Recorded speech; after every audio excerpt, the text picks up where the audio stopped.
terminal, velho. Tiro. Mataram alguém lá. Pegue sua vida nas mãos do Senhor agora. Você tá me entendendo? Gente, você tá vendo aí, ó, susto e correria no terminal de Campo Grande, em Cariacica. Um homem foi assassinado com tiros na cabeça. Esse crime aconteceu hoje de manhã na frente de centenas de passageiros. A vítima era interno do regime semiaberto e estava indo trabalhar quando foi surpreendido pelo atirador. Terminal, velho. Tiro. Mataram alguém lá. Pegue sua vida nas mãos do Senhor agora. Você tá me entendendo? O assassinato aconteceu dentro do terminal de Campo Grande, em Cariacica. Foi por volta das 5h30 da manhã, horário de pico. Fato que não intimidou o assassino. Centenas de pessoas foram testemunhas do crime, que aconteceu em poucos segundos. Mas poucas pessoas sabiam descrever o assassino. O alvo foi o detento do regime semiaberto, David Aguiar dos Santos, de 39 anos de idade. David seguia para o trabalho. Prestava serviço de pedreiro no quartel de Maruípe. Testemunhas contaram que a vítima estava junto com outros presos do regime semiaberto quando o assassino chegou e deu o primeiro disparo na cabeça dele. Assim que a vítima caiu, outros disparos foram efetuados. Depois do que fez, o assassino fugiu em direção a Campo Grande, sem ser importunado. Até a chegada da perícia, essa era a cena que os usuários do terminal viam. De acordo com a perícia, David tinha 5 perfurações, a maioria na cabeça. A esposa dele chegou em tempo de ver o marido ainda no local. Ao lado da vítima ficou por longo tempo, parte dele orando por David. Ela não quis gravar a entrevista, mas disse que o marido era do bairro Grande Vitória. Estava há 9 meses cumprindo pena por tráfico de drogas e há 4 meses conseguiu o benefício do regime semiaberto. Investigadores da DHPP estiveram no local fazendo os primeiros levantamentos para entender a motivação e a autoria do crime.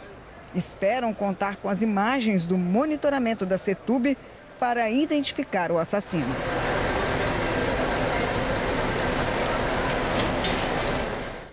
Suzy Faria já está aqui com a gente, acompanhou essa história de perto. Suzy, esse crime aconteceu na frente de muita gente, na frente de muitos passageiros. O terminal estava lotado, horário de pico, de manhã cedo, né? A polícia já tem alguma informação sobre esse assassino, Suzy? Boa tarde. Boa tarde, Bruna. Boa tarde, George e amigos do TN. Sim, a polícia está atrás das câmeras de vigilância que tem ali no terminal de Campo Grande. Já foram, inclusive, na CETUB para poder pegar essas imagens. E as informações que nós recebemos agora há pouco de pessoas que estavam lá é de que o assassino estava vestindo blusa de frio e calça marrons. Ele chegou, de acordo ainda com as pessoas com quem nós conversamos, chegou sem falar nada, mirou a cabeça da vítima, atirou uma vez. Quando a vítima caiu, ele efetuou diversos outros disparos e saiu dali no meio da multidão em pânico, sem que ninguém incomodasse. Então, os policiais já estão de posse dessas imagens e já vão repassá-las, provavelmente, para a Delegacia de Crimes contra a Vida de Cariacica, que vai investigar esse caso a partir de agora, para poder definir a autoria, né, conseguir identificar o autor e também a motivação, o que teria levado a esse crime acontecer dentro de um terminal onde era horário de pico, existiam muitas pessoas por ali e o assassino sequer se incomodou com isso. A informação que nós temos é que ele estaria também usando máscara comum, as máscaras que a gente usa no dia a dia aí, não um tipo de máscara que pudesse não identificá-lo. Então a polícia já tem essas imagens e agora está lutando aí para tentar identificar o assassino desse rapaz, do David Santos Aguiar, que foi assassinado hoje pela manhã no terminal de Campo Grande. George e Bruna. Agora, Suzy, uma situação aí desesperadora para quem está no terminal logo cedo, né? Muito cheio. Você disse que o assassino mirou na cabeça da vítima, ou seja, levantou a arma. Isso poderia atingir outras pessoas que estavam ali, né? Sim, poderia ter atingido inclusive outros detentos do semiaberto que estavam acompanhados dele. É uma situação de fragilidade de um terminal desse, onde circulam tantas pessoas e que nós já questionamos aí outras vezes. Tem câmera de vídeo monitoramento? Tem, mas ela ajuda a esclarecer um crime, a identificar uma pessoa, mas não ampara em socorro quem está ali utilizando o terminal, George. É verdade, tem que reforçar muito mais, né? É isso aí. Suzy, obrigada pelas informações. Daqui a pouquinho você está de volta com a gente. Um foragido do presídio foi preso ontem em Vila Velha quando estava pegando a filha na escola. Wagner Ferreira da Silva, de 39 anos, foi detido pela Guarda Municipal no bairro Praia de Itaparica. Ele estava com documentos falsos e se passava por outra pessoa. Ele estava foragido do sistema prisional há aproximadamente 8 meses. Cumpria a pena em regime semiaberto, mas saiu para trabalhar e não voltou. Perseguição e troca de tiros na Serra. Tudo aconteceu depois que a Polícia Militar abordou um veículo suspeito. Vanusa Santana vai trazer agora os detalhes para a gente. Vanusa, boa tarde para você. O carro era roubado, né? Era roubado sim, e a polícia suspeita que esse veículo ia ser usado para cometer outros crimes ali na região de Taquara. Boa tarde para você, Bruna Maria, para o George e para os nossos amigos do TN que nos acompanham de casa. Essa perseguição aconteceu ontem no bairro Taquara 1 por volta de 11h30 da noite, depois que os policiais militares viram que um carro suspeito aí, né, estava passando ali pela região. Eles consultaram a placa e viram que o carro tinha restrição de furto e roubo. Eles então tentaram fazer essa abordagem, mas não foram atendidos aí pelos militares, muito pelo contrário, eles aceleraram o carro, então culminou em toda essa perseguição aí e com troca de tiros, teve confronto e tudo. Os moradores ali, hoje pela manhã a gente foi lá, estavam muito assustados, né, porque eles foram acordados, muitos já dormiam e outros se preparavam para dormir e foram muitos tiros disparados. Pela manhã a gente esteve lá no bairro e eu produzi uma matéria, vamos acompanhar agora. O carro branco passa, logo atrás no encalço estão policiais militares em uma viatura.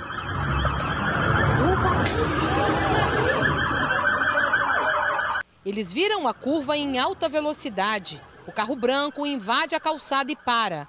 Homens descem correndo. Tiros são ouvidos. Os suspeitos fugiam da polícia porque haviam desobedecido uma ordem de parada. Eles vieram para essa rua, a Porto Canoa, que fica no bairro Taquara 1, na Serra. Aqui nesse cantinho, nessa calçada, eles perderam o controle da direção e invadiram aqui o local. 2 deles conseguiram sair correndo do carro. Eles pularam o muro de várias residências, invadiram quintais aqui de vários moradores. Um deles permaneceu dentro do carro. Esse foi abordado e preso pela polícia militar e levado para a delegacia. Esse aposentado foi acordado com o barulho dos tiros. Escutei, parece com um zoado de viatura, né? Aí daí um cara veio os tiros seguidos, né? Primeiro foi 2 tiros baixos, depois foi um monte de tiro. A única bala foi uma que pegou na caixa d'água, né? Buscas foram feitas na região, mas os 2 suspeitos escaparam. Segundo a polícia militar, os criminosos estavam em um carro roubado. Eles possivelmente iriam cometer algum delito ali na região. Nós não apuramos ainda qual o delito, mas conseguimos evitar possivelmente um crime, né, que iria ocorrer e recuperando ainda um veículo que era produto de roubo aí, que tinha sido furtado anteriormente. E, graças a Deus, atuamos preventivamente. Os tiros disparados deixaram um verdadeiro estrago para trás. O portão da casa foi atingido, nem a caixa d'água escapou. Ainda segundo a polícia, o suspeito preso já é bastante conhecido. Dentro do veículo encontraram um nacional com 23 anos de idade, que tem 4 passagens, né, já no sistema, 2 por roubo, uma por porte ilegal e uma por tráfico. E esse cidadão, ele não estava foragido, ele se encontrava em liberdade, foi posto em liberdade o ano passado e foi conduzido ao DPJ, onde confirmou o porte ilegal de arma.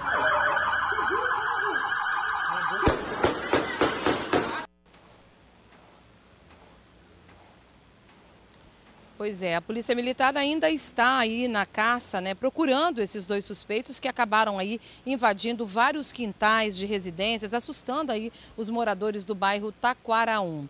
Volto com vocês aí no estúdio. Bruna. Valeu, Vanusa. Obrigado pelas suas informações. Esperamos aí que essa segurança seja reforçada o mais rápido possível, com certeza, né? Agora, gente, olha só essa notícia. Na rua do batalhão da PM, o que a gente espera? Segurança máxima. No mínimo, né? No mínimo. Mas sabe o que está acontecendo? Uma onda de assaltos. É surreal o que os moradores de Tucum, em Cariacica, estão vivendo com a falta de segurança. Gente, os criminosos invadem casas e até a igreja virou alvo aí dos bandidos que não tem nem cadeira mais, gente. As crianças na rua são abordadas, isso tudo em plena luz do dia. Ou seja, tá um caos. Vamos ver. 3 horas da manhã. As imagens mostram 3 homens andando pela rua São Paulo Apóstolo, em Tucum, Cariacica. Eles estão observando a movimentação. 40 minutos depois, resolvem invadir uma das casas. Um deles se aproxima da residência, enquanto os outros ficam vigiando na calçada. De repente, o criminoso escala a grade. Ele entra na casa. A ação dura cerca de 1 hora. Nessa outra imagem, dá para ver o momento em que os comparsas também se aproximam e pegam os objetos roubados. Depois vão embora. No local mora uma idosa de 76 anos. Mãe desse promotor de vendas, que prefere não ser identificado. Graças a Deus minha mãe dorme de porta fechada, mas ela percebeu pelas pisadas que tinha alguém entrando dentro de casa. Depois, dentro do quarto, ela conseguiu ver uma luz, que ela não conseguiu identificar se era uma lanterna ou um celular. Imagina uma senhora de 76 anos, momentos de pânico, né? Ela ficou, segundo as palavras da minha própria mãe, paralisada. Ele levou um ventilador, ele levou um airfry, até um equipamento meu de trabalho, um data show e uma caixinha de som também, coisas que nós percebemos, né? A invasão aconteceu há 2 semanas e ultimamente essa tem sido a realidade dos moradores dessa rua em Tucum. O comerciante que abriu uma venda aqui há 1 ano, mais ou menos, já teve até que aumentar a segurança do local por conta de invasões e furtos. Eu coloquei uma serpentina em cima da grade para poder dificultar mais um pouco esse acesso, porque é assim, se você deixar qualquer coisa no quintal que desperta fácil venda para ele fazer, essa pessoa ele é capaz de quebrar o muro para entrar, entendeu? E fica difícil para a gente está sempre se recuando cada vez mais. Para sair você tem que ter uma certa condição de olhar primeiro para saber o que está acontecendo. Enfim, a liberdade de ir e vir mesmo tem acabado aqui na região bastante. E nem a igreja do bairro ficou livre dos criminosos. Levaram tudo que nós tínhamos lá. Hoje, se a gente quer fazer um almoço comunitário, alguma coisa assim, um evento, temos que alugar as mesas e as cadeiras.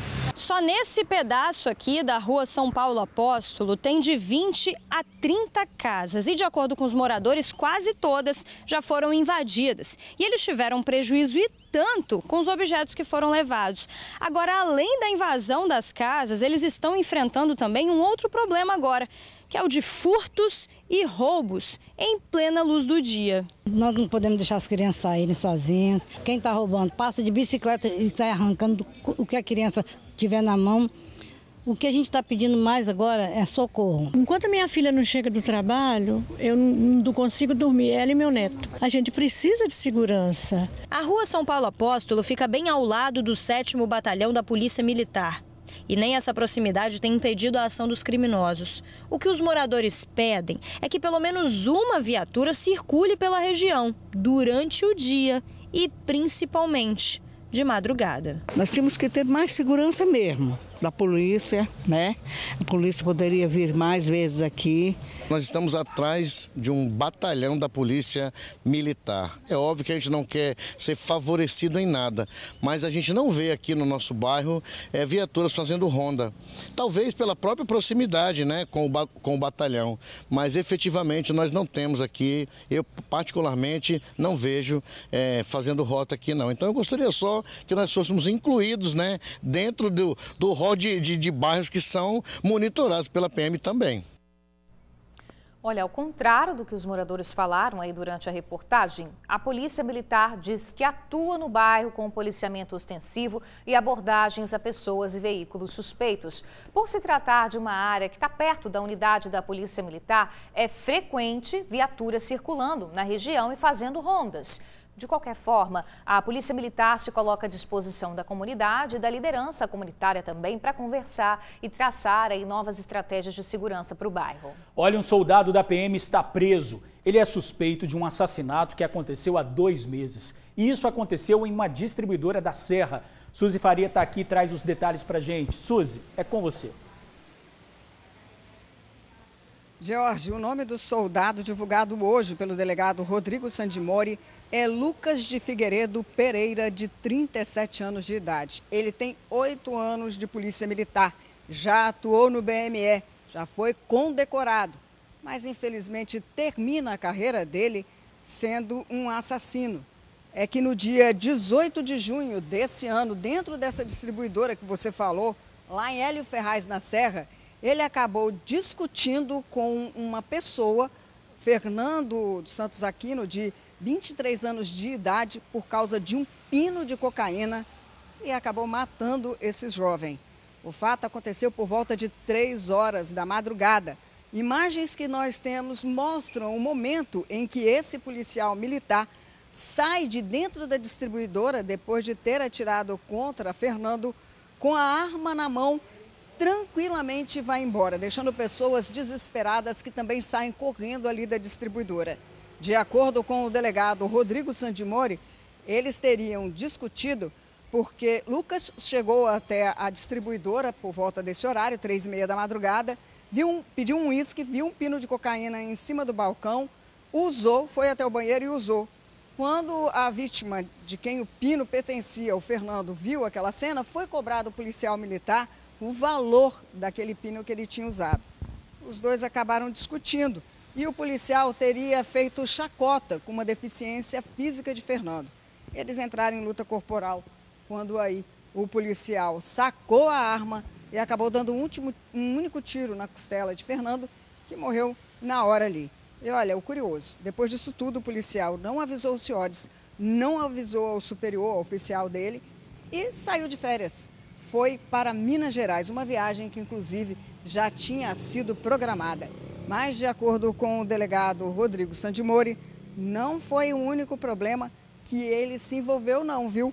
Ele também já teve um outro problema em setembro de 2021, quando ele arrumou confusão com um frentista em um posto de gasolina em Jardim Camburi, onde mora. E em 22 de maio deste ano, num posto em Manuel Plaza, ele discute com uma pessoa, a vítima, por causa do resultado aí de um jogo de sinuca. E acaba dando um tiro que acerta o pé dessa pessoa. Imagens que vocês vão ver, estão vendo, que foram aí divulgadas também pela Polícia Civil. O que mostra o completo despreparo dessa pessoa que já tinha sido condecorada quando está nervoso e com uma arma na mão. George, a última situação que ele acabou se envolvendo foi esse aí que nós mostramos, né? No dia 18 de junho. E no dia, em abril de 2019, ele também se envolveu em uma confusão com o comerciante, com o dono de um restaurante em Jardim Camburi. Ele não concordou com o valor da nota, discutiu com o comerciante, deu uma coronhada na cabeça desse comerciante e ainda saiu dali atirando para o alto, George. Umas cenas assim tristes de se ver de um policial que teria que proteger a população e não. Agora, o mais curioso ainda é que como uma pessoa dessa, que mostra completamente despreparado quando está bebendo, nervoso, ainda fica em seus momentos de folga, já que tudo isso aconteceu em momentos de folga desse policial, com uma arma da corporação na mão. De acordo com o delegado Rodrigo Sandimori, todas essas ocorrências que foram levantadas por ele, o policial, ao agir armado, agiu com arma e munição da Polícia Militar. Nós tentamos, nossa produção entrou em contato e a Corregedoria explicou que esse policial militar, o Lucas de Figueiredo Pereira, de 37 anos de idade, está respondendo a processos disciplinares dentro da corporação, o que não justifica o fato dele continuar na rua, trabalhando e ainda usar uma arma da corporação que ele acabou usando de modo errado, né, para ir contra as pessoas no momento de folga dele.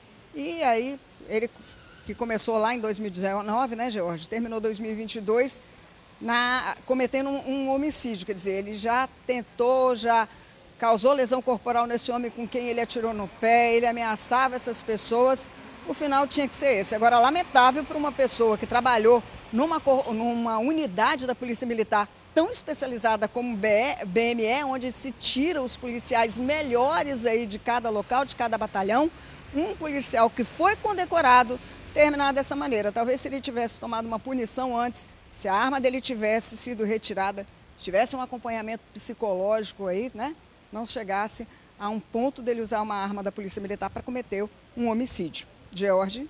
Não só esse, né, mas outros crimes também. Suzy, obrigado aí pela sua participação. 12h19, agora a gente fala de revolta no INSS de Cariacica, hein? Hoje cedo teve fila longa em frente ao órgão, gente, por causa de uma falha no sistema. Ninguém estava conseguindo entrar para ser atendido. Você imagina a confusão, né? Uma amiga do TN filmou tudo, mostrou a situação por lá, mandou pra gente. Vamos ver. É lamentável como Cariacica trata seu povo. A agência do INSS informa que o sistema está fora do ar. As pessoas estão agendadas há mais de 3 meses. Tem gente aqui de cadeira de rodas, numa rampa torta, tentando receber algum tipo de informação. As pessoas estão aqui no lado de fora, na fila. É recorrente essa espera do INSS de Cariacica. É muito descaso, hein? Olha, o INSS informou que a agência de Cariacica ficou sem internet, por isso o sistema saiu do ar.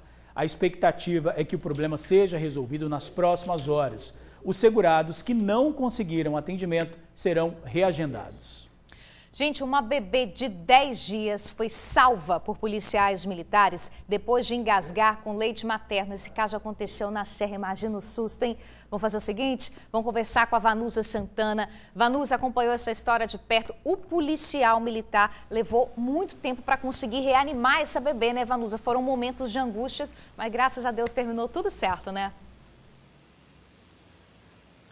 Verdade, Bruna. Foram momentos assim difíceis, tanto para a mãe que estava ali, né, com a filha no colo, quanto para esses 2 militares que tiveram que agir rápido. Esses 2 militares estavam em um destacamento de polícia militar que fica no bairro José de Anchieta. Na tarde de sábado, eles, né, foram surpreendidos aí com uma família chegando de carro e pedindo ajuda, que uma bebê, a pequena Amanda, de 10 meses, a coisa mais linda do mundo, estava desacordada, sem os movimentos, né, sem os sentidos, após ter engasgado depois de ter mamado e não ingerido leite materno. A mãe contou que havia amamentado a menina e logo na sequência ela acabou não arrotando e aí ela percebeu que a menina já estava ficando vermelhinha, sem sentidos, não se mexia mais. E eles tiveram essa ideia e os 2 policiais, né, um cabo da Polícia Militar e um soldado, lotados aí no 6º Batalhão, tiveram aí essa missão de ressuscitar a pequena Amanda, que já estava dando um susto danado nos pais dela, né, na mãe e nos familiares. A gente conversou hoje de manhã com os militares, com a mãe, acompanhamos aí um reencontro maravilhoso. Vamos conferir aí o que um dos militares falou com a gente.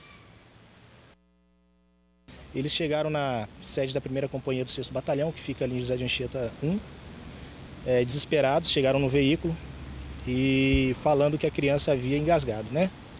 De imediato eu peguei a criança, fiquei por em torno de uns 30, 40 segundos na frente da 1ª Companhia, no intuito de tentar reanimá-la, haja vista que realmente ela estava praticamente desfalecida, não tinha movimento nenhum. Como eu vi que a criança não reanimava, né, durante esses 30, 40 segundos, eu solicitei ao meu colega de trabalho, soldado Flyne, que pegasse a primeira viatura que estivesse à frente e nos conduzisse até a unidade de pronto atendimento de Carapina, a UPA de Carapina ali, né? A mãezinha também foi com a gente na viatura e eu fui fazendo o procedimento da companhia até a UPA, né? Próximo da UPA que a criança foi dar sinais vitais. Pois é, a pequena Amanda tem hoje 14 dias, o reencontro entre mãe, Amanda, a pequenininha aí, a bebezinha, e os militares, os heróis dessa família agora. Aconteceu hoje de manhã, a gente acompanhou tudo, foi a coisa mais linda, ela é muito linda. E a gente agora, né, traz para vocês a gratidão que essa mãe de 21 anos ficou por esses militares. Vamos acompanhar aí a fala dela. Estava em casa, deitada com ela. Aí ela pegou e eu deitei, tipo, dei mamar ela e deitei ela, não coloquei ela para rotar. Aí ela tipo, tava tremendo só as pernas mesmo. Quando eu fui reparar, ela já tava no meu colo com o olho fechado. Minha mãe tentou acudir ela, porque minha mãe estava trabalhando. Aí chamaram minha mãe, tentou acudir ela. Aí meu irmão também tentou também. Aí depois de um tempo que minha prima, por último, foi tentar também acudir ela. Aí depois ela falou assim, vamos pedir ajuda, vamos lá no DPJ. Aí por último eles ajudaram a gente e conseguiram salvar minha filha. Eu fico muito feliz por isso. Eu agradeço de coração, porque se não fosse eles mesmo, minha filha não estaria aqui hoje. Pois é, todos os 2 militares também ficaram com uma gratidão enorme aí por terem tido essa oportunidade de ter dado um desfecho tão feliz para essa família, para essa mãe tão nova que tem apenas 21 anos, a pequena Amanda. Passa bem, tá muito linda, pequenininha aí. E agora a mãe disse que vai ficar mais esperta, né? Ela falou assim, olha, como a gente ouviu aí, ela vai ficar mais esperta. Ela falou assim, eu sou marinheira de primeira viagem e agora com certeza outros cuidados melhores, né? Ela vai ter mais atenção com certeza aí em relação a engasgos, né? Que é um problema muito recorrente, viu? A gente pensa que não, mas é recorrente sim, entre recém-nascidos, entre bebês, entre crianças. E aí a atenção a gente que é mãe tem que redobrar. A TV Tribuna, né, em nome da TV Tribuna, eu dou os parabéns a esses 2 militares que são pais também. Hoje de manhã o filhinho de um deles estava lá, a gente conversou. Na segunda edição vocês vão conferir aí um VT sobre essa história linda, né, que só é digna dos parabéns aí da gente. Bruna e George. Heróis, são heróis, que alívio a gente vê a pequena Amanda aí com saúde. Olha, coisa mais linda, dormindo tranquila. Vanusa, obrigada aí pelas informações, minha amiga, valeu. Um jovem aqui do Espírito Santo foi diagnosticado com varíola do macaco em Alagoas. A Secretaria de Saúde de Alagoas confirmou o primeiro caso da doença no turista de 22 anos que visitava o estado. Ele foi testado durante uma viagem, mas já retornou aqui para o Espírito Santo. O fato já foi comunicado para as autoridades sanitárias capixabas. Ontem, o número de casos suspeitos da doença subiu para 14. Um carro pegou fogo hoje cedo, hein? Foi na reta da Penha, em Vitória, bem pertinho ali da Ponte da Passagem. Foi um problema na parte mecânica e o trânsito ficou bem complicado na região. O fogo começou embaixo do veículo e rapidamente se alastrou para outras partes. O motorista contou que estava a caminho da faculdade quando o veículo em movimento desligou. O incêndio aconteceu logo após a Ponte da Passagem, na Avenida Reta da Penha. Foram motoristas que passavam ao lado que avisaram que chamas saíam debaixo do carro. As partes internas e dianteiras do veículo foram completamente consumidas pelo fogo. Bancos, painel ficaram destruídos. Curiosamente, 4 pneus novos que estavam no porta-malas ficaram intactos. O motorista faria substituição hoje. O carro não tinha seguro. Bom, o carro foi retirado do local ainda pela manhã.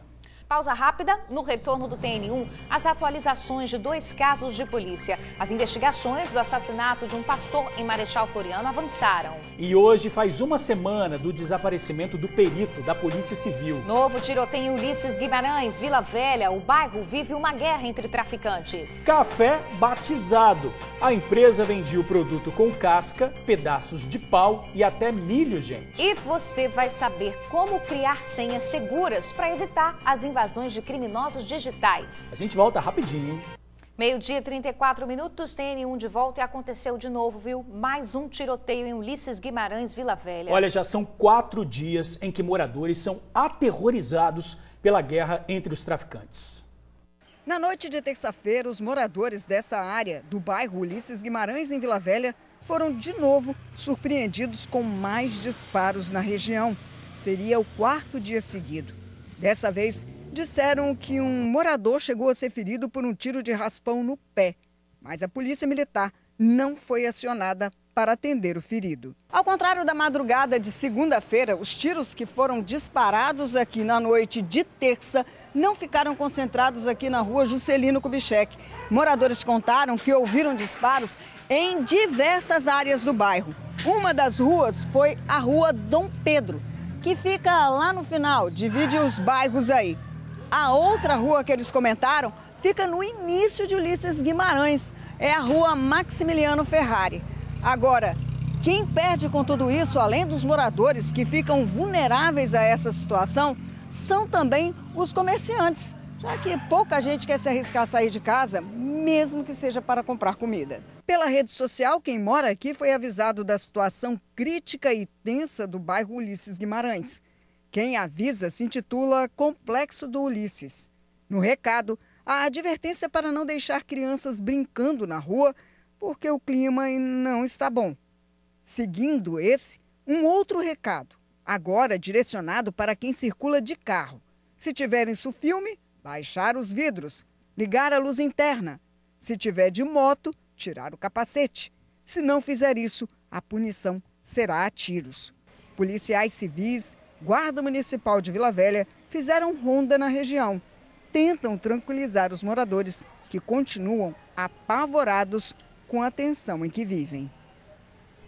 Situação muito complicada desses moradores, né? Fica aí o apelo, claro, por mais segurança ali no bairro. Olha, gente, nem tomar mais café em paz, aquele cafezinho bom, a gente está podendo, Bruna. Não está rolando. Olha, mais café irregular foi apreendido no mercado, tá? Dessa vez a polícia fechou uma fábrica no sul do estado. Para a gente ter uma ideia, o café que era vendido para o consumidor vinha com cascas, pedaço de pau e até milho, gente. Foram mais de 2 toneladas. Essa marca de café aí, ó, estava sendo comercializada sem informação alguma da origem no rótulo, ou seja, não dá para saber de onde vinha não. Nessa outra então, não tinha, vê se pode, a validade do produto. Para piorar, as duas marcas apresentaram na sua composição impurezas.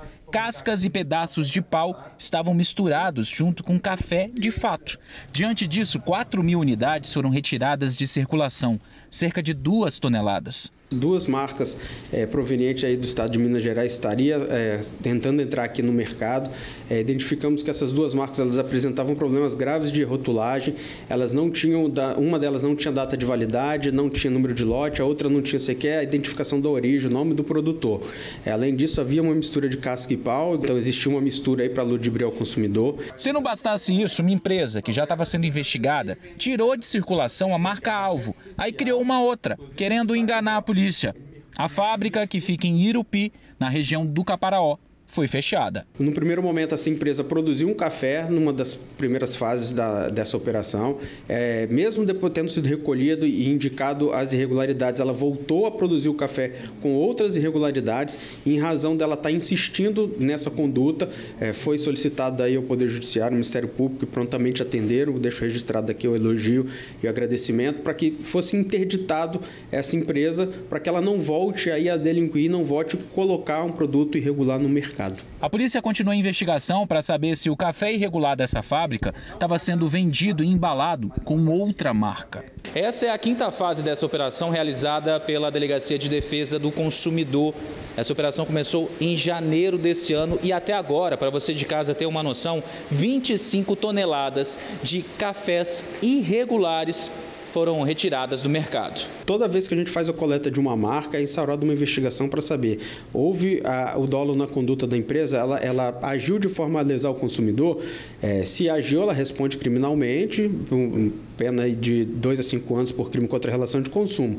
E a gente continua monitorando todas as marcas, tanto as que já estão no mercado como as que estão entrando, a gente continua monitorando. Caso a gente constate mais alguma irregularidade, vão ser feitas novas ações para tirar isso do mercado e não deixar o consumidor consumindo uma coisa que efetivamente não é.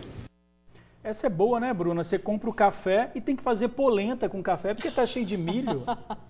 Era só o que faltava, Era só o que faltava. Tem que coar o café não sei quantas vezes para ver se ele fica mais puro, né? Difícil, ou encher de pó ali, né? Difícil. Mas tá aí, ó, mostrou as marcas para a gente ficar atento. Vão ser retiradas agora ali de circulação, né?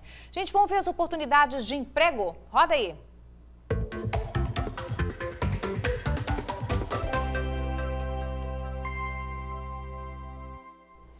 Cine de Vitória tem mais de 270 oportunidades. Técnico de enfermagem, operador de telemarketing, cozinheiro de restaurante, eletricista, zelador, outras oportunidades também. Veja os detalhes em trabalhavix.vitoria.as.gov.br. Já o Cine de Vila Velha tem mais de 100 vagas disponíveis. Lavador de veículos, ajudante de motorista, manicure, operador de caixa e outras também. Entre no site vilavelha.as.gov.br/trabalha Vila Velha. Vamos falar agora de 2 casos de polícia que ainda estão sem respostas aqui no Espírito Santo. A gente está falando do perito da Polícia Civil, que está desaparecido há uma semana. E também do pastor assassinado em Marechal Floriano. Vanessa Calmon vai relembrar esses crimes. Vanessa, é com você.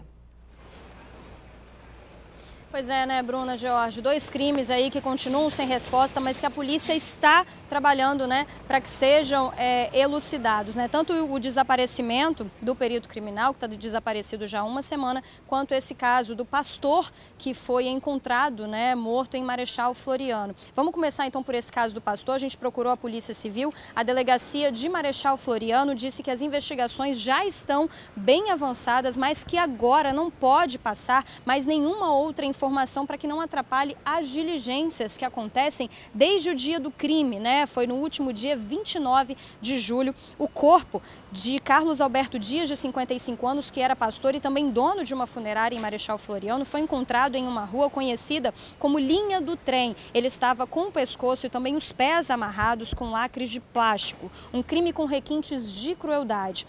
Muitos vizinhos, muitos amigos dele conversaram com a gente no dia desse crime, falaram que não sabe o que pode ter motivado, né, esse assassinato, e a polícia agora então trabalha para encontrar quem cometeu esse crime. A perícia, no mesmo dia do crime, né, a perícia que foi feita lá no local, constatou inclusive que o corpo dele foi transportado, depois de assassinado, dentro do caixão no carro da funerária que Carlos teria saído horas antes, muito provavelmente para atender a um chamado. Então a gente continua acompanhando esse caso, a polícia já disse que as investigações estão bem avançadas, então pode ser que a gente tenha novidade em breve, viu, Bruna, George?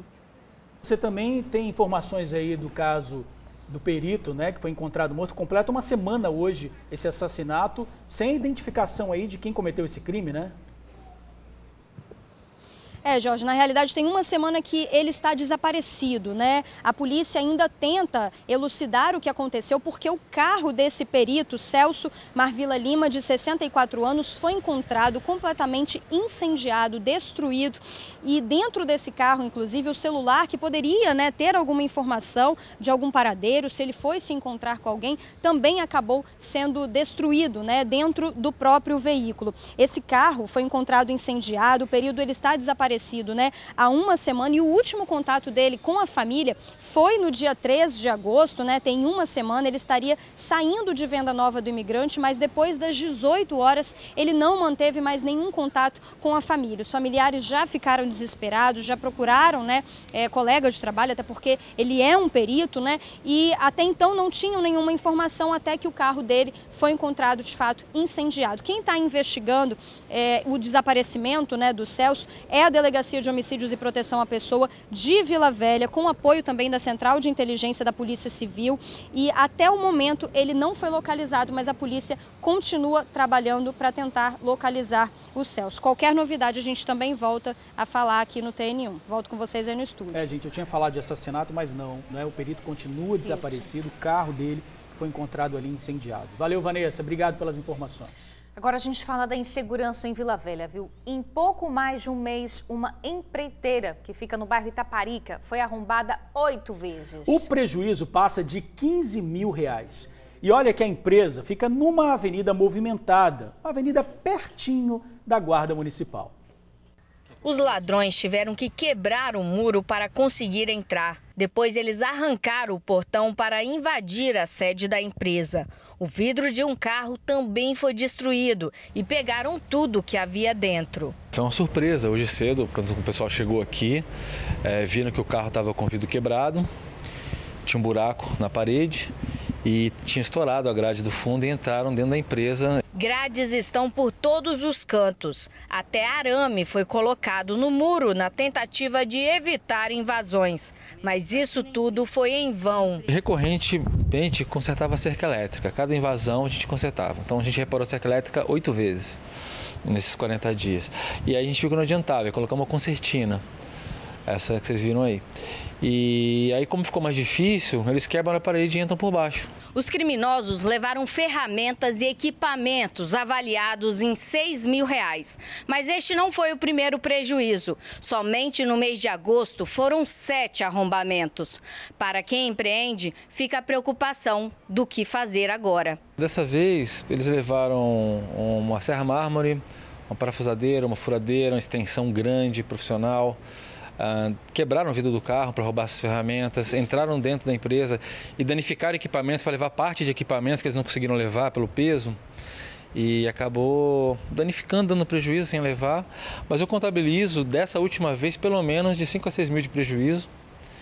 E se pegar o acumulado nos últimos 40 dias, estão falando de mais de 15 mil de prejuízo.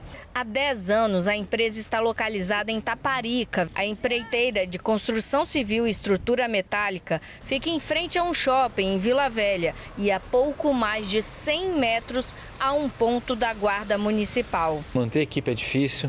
A gente está vindo uma pandemia, está tentando se recuperar no mercado e esses tropeços atrapalham muito, né?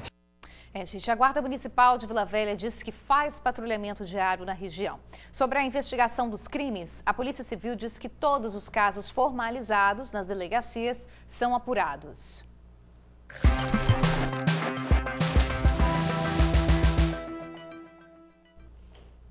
Mundo Digital rodou a nossa vinhetinha, ó. 1, 2, 3, 4, 5, 5, 4, 3, 2, 1... A1, B2, C3, eu tinha falado de bananas de pijama. B1, B2, essa aí eu gostei. Pra você, né? Gente, muito simples esses números, né? E muita gente escolhe esses números, essas sequências, como senhas, facilitando a vida dos cyberbandidos. Data de nascimento como senha?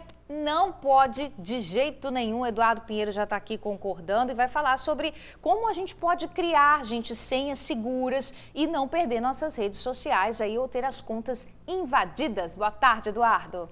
Boa tarde, Jorge. Boa tarde, Bruna. Exatamente. As nossas senhas são as nossas chaves no mundo online. Então, precisamos reforçar a segurança e saber criar essas senhas. Hoje mesmo tivemos um vazamento muito grande noticiado nos meios de comunicação de 54 milhões de senhas do Twitter. Então já fica a dica aí, quem tiver conta no Twitter, atualiza a sua senha, senão fica vulnerável. A gente preparou aqui, Jorge, umas dicasinhas no slide de quais são os requisitos para criar senhas seguras, né? Letras maiúsculas e minúsculas, isso é muito importante, números, caracteres especiais, são aqueles símbolos, tem que ter caracteres especiais na sua senha, e no mínimo 12 caracteres. Coloquei ali um exemplo de uma senha que preenche aí todos esses requisitos. Por exemplo, espírito, underline, S maiúsculo, santo A com arroba e número 38. Essa senha aí, depois nós vamos ver quanto tempo essa senha seria quebrada. Eduardo, eu tenho uma curiosidade. Por que esses caracteres especiais, eles dificultam, né, a criptografia, se esse é um nome correto, dos bandidos, para encontrar a senha? Por que elas são importantes de ter numa senha? Boa pergunta. Porque quando a gente coloca somente letras, nós temos apenas 27 letras, né? Então, o que acontece? Essas letras ficam fácil de ter uma combinação. Agora, quando você coloca todos os caracteres especiais, a gente vai para 256 caracteres. Olha. Então, o computador precisa de muito mais números para gerar todas as combinações possíveis. Aí leva anos, talvez milhares de anos, para essa senha ser quebrada. Legal. Graças a Deus, né? Tem uma sequência ali também, né? Tem uma sequência que nós preparamos. Aí, por exemplo, às vezes as pessoas têm dificuldade de criar essas senhas complexas. Várias aplicações de internet auxiliam as pessoas aí nesse processo. Por exemplo, esse site lastpass.com, a gente vai na opção ali como funciona e depois na outra opção gerador de senha. Próximo slide, a gente vai ver ali, por exemplo, você coloca quais são as especificações, letras maiúsculas, minúsculas, números, caracteres especiais, o comprimento da senha, ele vai gerar a senha automaticamente para você, uma senha complexa, uma senha segura. Está aí destacado aí no círculo verde, na cor verde. E naquela setinha vermelha tem o símbolozinho de 2 setinhas, onde você gera aí uma nova senha. Agora tem um passo a passo, né? Tem um passo a passo, mas eu queria perguntar o seguinte, tem muita gente que bota aí data de nascimento, 1, 2, 3, porque não consegue lembrar de uma sequência difícil como essa com caractere. Qual que é a dica então para essa pessoa? Porque é perigoso também anotar a senha em um papel ou de repente num bloco de notas, no celular, como é que faz para lembrar? Sim, Bruna, por exemplo, se a pessoa quer colocar uma data importante, uma data que ela não esqueça, não coloca a data de nascimento. Por exemplo, Bruna, a data que você deu o primeiro beijo, só você sabe. Né? Então ninguém vai conseguir deduzir isso aí. Agora, se você não casou com o primeiro beijo, vai dar problema. Vai dar ruim, melhor essa senha não. Então, quer dizer, você coloca uma data de nascimento que não seja associada à sua pessoa, porque por engenharia social e por investigação em fontes abertas é possível identificar. Tá? Nós, por exemplo, temos aqui um vídeo que eu preparei, vamos lá. Um exemplo de como uma senha complexa ela demora anos e anos para ser quebrada. Nós temos ali, por exemplo, a senha password sendo digitada, a palavra password. Olha só, essa senha seria quebrada por um computador em apenas 22 minutos. Caramba! Muito rápido. Já a senha, aquela que nós colocamos Espírito Santo, né, com underline e com arroba e com o número 38, olha só, essa senha seria quebrada em mais de bilhões de anos, está aí? Nossa. Mais de bilhões de anos, trilhões de anos, então é uma senha realmente segura. Agora não vai sair usando essa senha aí do Espírito Santo não, a gente muda aí pelo menos só o número, exemplo. é só um exemplo. Agora também tem gente que coloca a senha assim de familiares, né? Eu não coloco a minha data de nascimento, mas coloco do meu filho, do meu pai, da minha mãe. Isso também é um problema? Fica vulnerável, né? É. Como que os criminosos conseguem identificar senhas? De 3 formas. A primeira forma é por senha antiga, as pessoas que não atualizam as senhas. Hoje mesmo houve o vazamento do Twitter, então eles descobrem essas senhas na internet e conseguem entrar na sua conta. A segunda forma é engenharia social. Sabe um pouquinho da sua vida, pesquisa alguma coisa da sua vida e consegue quebrar a sua senha. E terceira e última forma seria a força bruta, né? Que seria colocar o computador para processar todas as capacidades, todas as combinações até conseguir descobrir a senha. Para a força bruta, temos que criar então senhas complexas, como nós já vimos agora. Agora, data do primeiro beijo, se não ficou com o primeiro beijo, não pode. Não bota. É melhor não arriscar. É melhor não arriscar. Escolhe outra data, gente. Eduardo, obrigado aí pelas informações, dicas importantíssimas, como sempre. Até a semana que vem. Até a próxima terça. Com o Valeu. Mengão classificado. Se Deus quiser. Tem jogão hoje, né? Você tá lá na Jogão, frente. estaremos Valeu. ligados. Valeu, Eduardo.